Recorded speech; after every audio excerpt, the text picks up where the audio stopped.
제가 이제 온가족 예배 때는 가능하면 가정에 관한 말씀을 드리려고 합니다. 자, 이제 앞에 주목을 하세요. 네.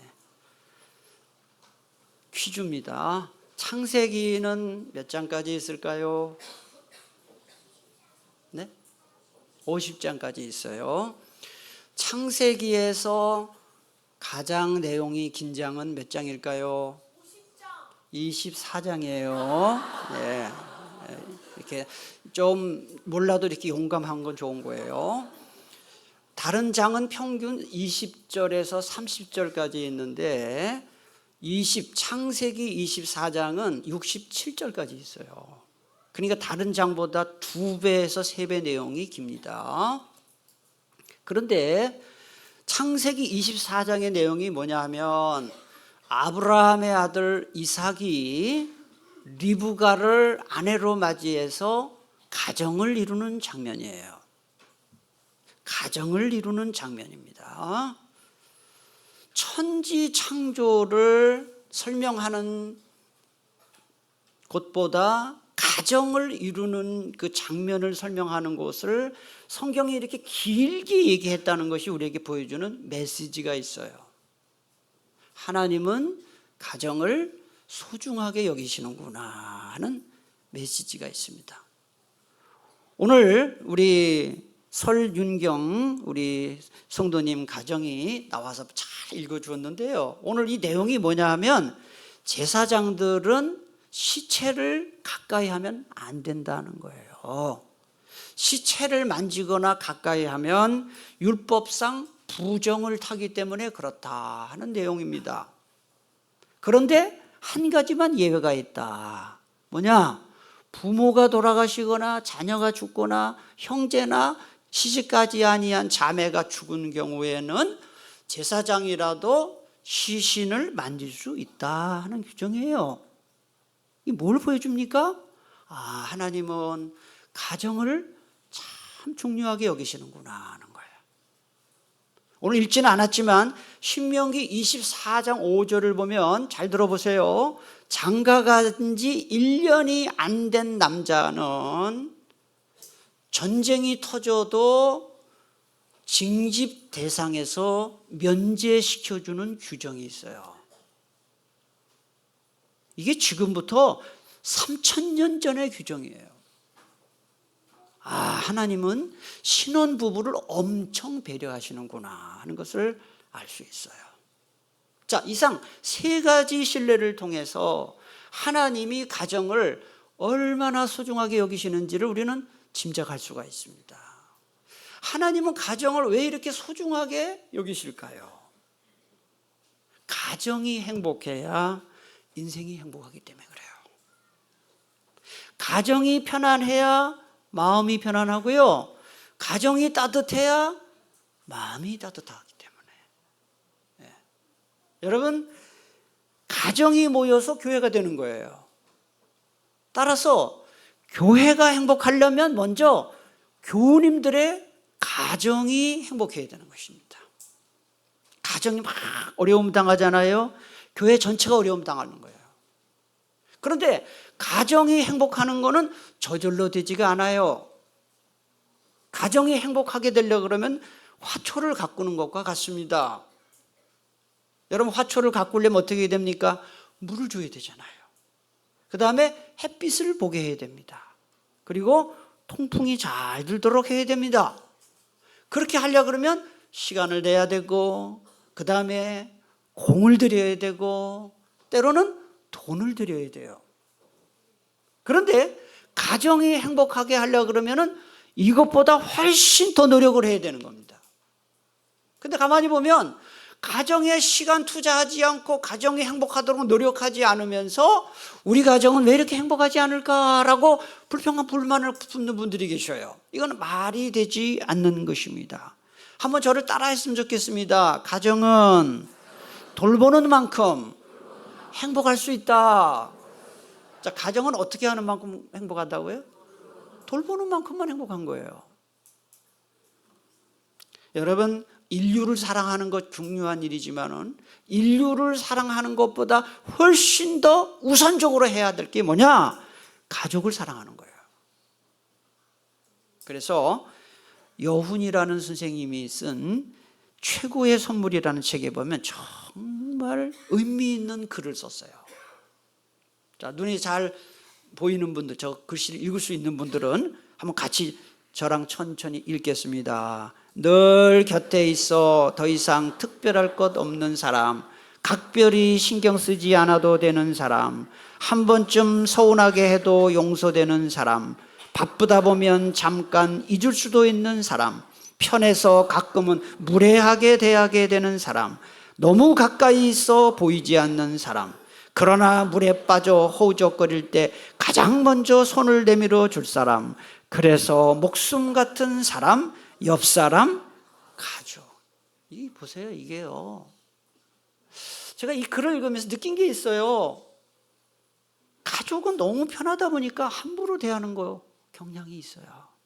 함부로, 무례하게. 그리고 어떤 때 신경도 안 써, 옆에 있어도. 그런데 내가 물에 빠져 허우적거릴 때 나를 가장 먼저 건져줄 사람은 가족이다. 그런 얘기거든요. 여러분, 이웃사랑 중요하고 인류를 사랑하는 것도 중요하고 세계 선교하는 것도 중요하지만 저는 이렇게 생각해요. 가족을 사랑하는 것이 가장 우선적인 일이다는 거. 자, 그러면 제가 오늘 가정은 돌보는 만큼 행복할 수 있다고 했는데 어떻게 가정을 돌봐야 되느냐? 제가 간단하게 4가지 말씀드리려고 합니다. 첫째로, 가정을 돌본다는 것은 이기심을 버리는 것입니다. 자기 자신만 생각하는 이기심만큼 가정을 불행하게 만드는 것이 없어요. 여러분, 행복한 가정을 가만히 보세요. 어떤 가정이 행복한가? 가족들이 자기보다 가족을 먼저 생각하고 배려하는 가정이 행복한 거예요. 그래서 우리가 행복하려면 버려야 할 게 있어요. 내 생각만 옳다는 생각을 버려야 돼요. 여러분, 부모님들 잘 들으세요. 저도 부모잖아요. 부모 생각이 꼭 옳지 않습니다. 자녀 생각이 옳을 수 있어요. 우리 자녀들 잘 들으세요. 부모님하고 말이 안 통한다고 하죠. 자녀 생각이 꼭 옳지만은 않아요. 그러니까 가정이 행복하려고 그러면은 내 생각만 옳다는 것을 버려야 돼요. 그 생각을 빨리 버려야 돼요. 그리고 입장을 바꿔놓고 생각을 해봐야 돼요. 이해되지 않을 때는 부모들의 경우는 자녀들이 왜 저럴까? 자녀의 입장에서 생각하고, 우리 자녀들의 경우에는 부모님이 왜 저럴까? 부모의 입장에서 생각을 해야 되는 거예요. M.D. 라이크라는 사람이 아주 멋있는 말을 했어요. 한번 읽어볼까요? 사랑받지 못하는 건 슬픈 일이지만 사랑하지 않는 건 더 슬픈 일이다 그랬어요. 많은 분들이 나는 사랑을 받지 못한다고, 가족들한테. 근데 사실은요, 그 원인은 자기에게 있어요. 여러분, 가족에게 사랑을 받고 싶으면 내가 먼저 사랑해야 됩니다. 가족에게 배려받고 싶으면 내가 먼저 배려해야 됩니다. 사랑이 뭐냐? 사랑이라는 것은 남을 먼저 생각하고 배려해 주는 거예요. 저는 인생을 살면서 점점 더 자주 내 마음속에 읊조리는 그 단어가 있어요. 배려예요, 배려. 어떤 사람이 성숙한 사람이냐? 배려하는 사람이에요. 여러분, 구역이나 친교회나 우리 유치부, 유초등부, 중고등부, 청년부에서 어떤 사람이 성숙한 사람이냐? 공동체에 잘 적응하지 못하는 사람이 있는가 하고 살피는 사람, 그리고 배려해 주는 사람이에요. 사람은 누구나 다 배려받고 싶어 하는데 내가 먼저 배려해야 되는 것입니다. 행복한 가정이 되려면 첫째 버려야 할 것이 나만 먼저 생각하는 것이다 하는 거예요. 자, 2번째입니다. 가정을 돌본다는 것은 둘째로 가족들 간에 어떤 식으로든지 사랑을 표현하는 것입니다. 사랑을 어떻게 하라고요? 표현하는 거예요. 여러분, 이런 실제로 있었던 일을 하나 소개할게요. 목사님들만 한번 모여서 가정 세미나 훈련을 받았어요. 저도 그렇지만 대부분의 목사님들은 상당히 보수적인 편입니다. 일반인들에 비해서 생각이 굉장히 보수적이고 진보적이지 못합니다. 그래가지고 목사님들이 대체로 부부간에 사랑한다는 말을 잘 못합니다. 저도 저희 아내에게 여보 사랑해요라는 말을 자주 못합니다. 자주가 아니라 뭐 아주 젊을 때 말고는 잘 못합니다. 그러니까 오죽하면은 가정 세미나를 했겠습니까? 그래서 이 가정 세미나 강사가 목사님들에게 사랑을 표현하는 훈련을 시키기 위해서 목사님들을 한 사람 한 사람 앞으로 전부 나오게 해서 다른 목사님들이 다 보는 앞에서 자기 사모님들한테 전화를 걸어서 여보 사랑해요 라고 훈련을 시켰어요. 근데 대체적으로 젊은 목사님들은 잘할까요? 못할까요? 잘해요. 모르긴 해도 오늘 나와서 앞에 찬양하는 우리 홍 목사님이나 박 목사님이나 또 뭐 김 목사님 아마 사랑해요라는 말을 잘 할 것 같은데 나중에 확인해 볼게요 내가. 그런데 이제 뭐 40대 후반 50대 뭐 저 같은 뭐 60대 70대는 자기 아내에게 사랑해요라는 말을 잘 못합니다. 우리 좀 세속말로 남사스러워서. 그래가지고 이제 그 세미나 강사가 이제 50대 목사님들부터 60대 70대를 쭉 불러가지고 한 사람씩 보는 앞에서 사모님한테 전화 걸어가지고 여보 사랑해요라고 하게 했어요. 근데 50대 뭐 60대까지는 그래도 어느 정도 이제 하는데 이 반응이 참 재밌어요. 스피커폰으로 했거든요. 사모님들은 몰라요. 지금 이게 보는 데서 하는 짓을. 막 목사님들이 50대 60대 목사님들이 여보 사랑해요 그랬더니 한 절반 이상의 사모님들이 뭐라고 대답을 했느냐, 여보 고마워요 그렇게 안 했어요. 목사님 어디 편찮으세요? 그래. 어디 편찮으세요? 이렇게 대답을 했어요. 얼마나 표현을 안 했으면. 근데 그 중에 참 용기가 대단하죠.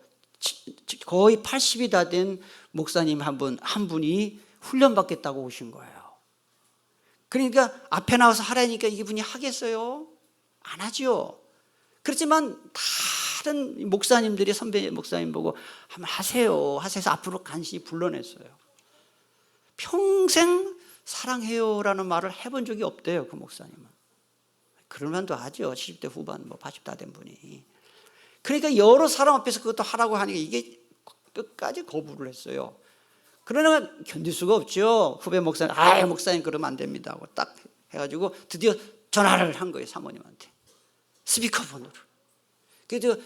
그러니까 이제 목사님이 드디어 이제 하는 거예요. 그래서 사모님이 전화를 받았어요. 그러니까 목사님이 여보 나요. 그래서 여보 이제 사랑해요를 해야 되거든요. 사찰집사님 잘 있어요 이랬다는 거예요.